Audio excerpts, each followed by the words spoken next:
All right, let's get right into it. We're going to tackle a story that basically brought Washington to a halt and had the whole world asking one simple question: what is in the Jeffrey Epstein files? And look, this goes way beyond just one man's crimes. This is a saga about power, about secrecy, and about a public that was absolutely desperate for the truth. I mean, everything really boils down to this single question. In today's political world, a world this divided, what on earth could unite Congress with a vote of 427 to 1? It's almost unheard of. The answer, or at least what everyone hoped was the answer, was supposedly locked away in a set of documents that promised to expose the kinds of secrets the most powerful people in the world wanted to keep buried forever. Okay, so here's our game plan for breaking this whole thing down. First, we're going to look at the wild political fight to get these files out in the open. Then, and this is crucial, we'll get clear on what the files actually means. From there, we'll walk through how this whole thing just exploded into a political firestorm, dig into Donald Trump's connection to it all, see what happened with the very incomplete release, and finally, we'll talk about the huge questions that are still hanging out. So let's start right at the peak of the drama. The date is November 18th, 2025, and Congress is moving with a kind of speed and unity you almost never see. And the reason for it? It's this one piece of legislation, the Epstein Files Transparency Act.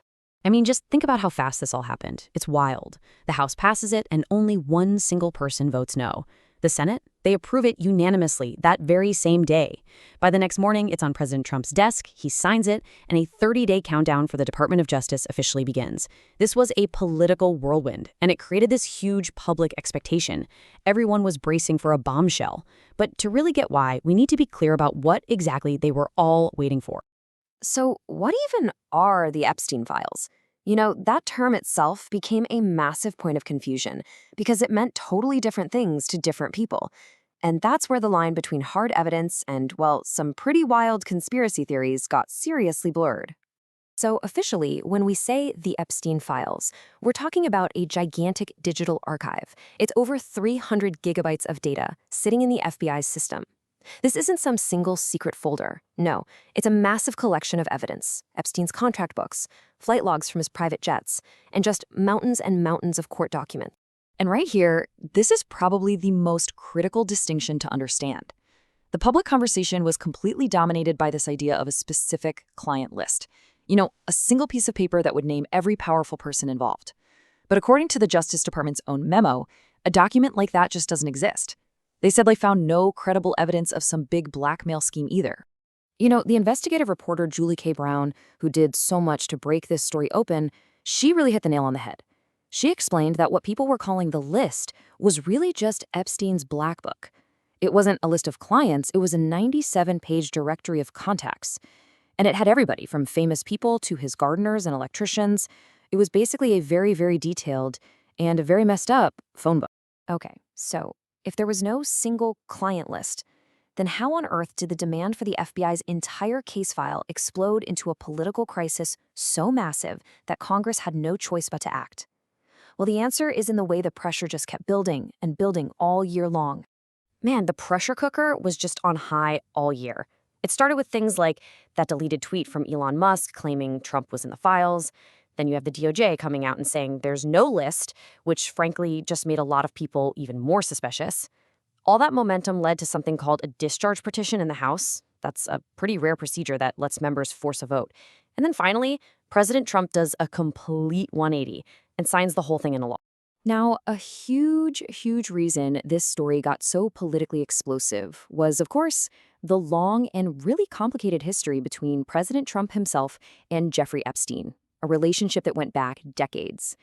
Years before the world really understood the true horror of his crimes, Trump spoke very highly of Epstein.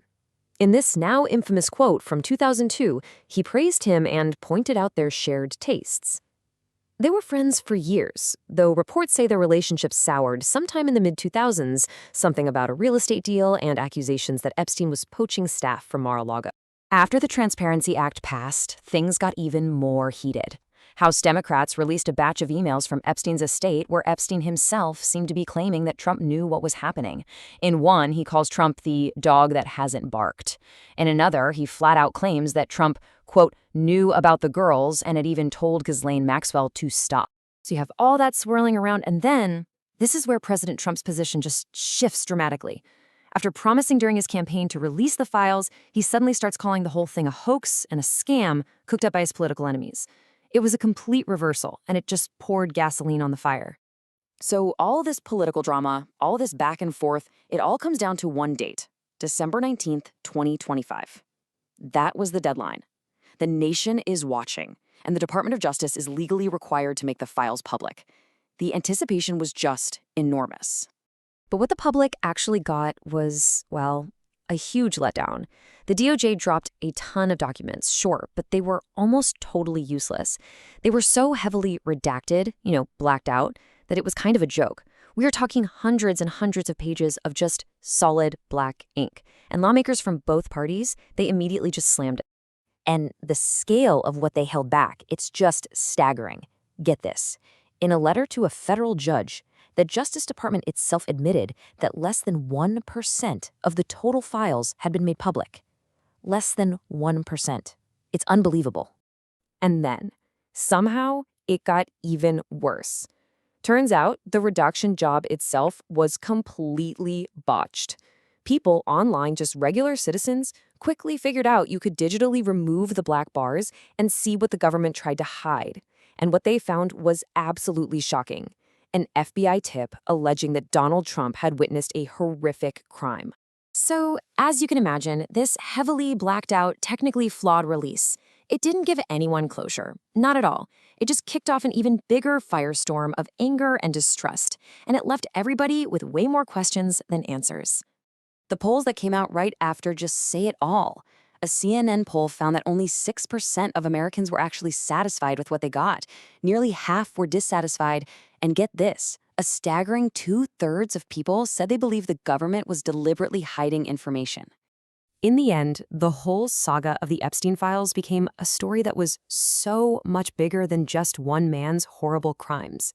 It turned into this powerful, really unsettling example of the struggle between the public's right to know and the government's power to keep secrets, leaving us all with this really fundamental question about where that line between secrecy and accountability is supposed to be drawn.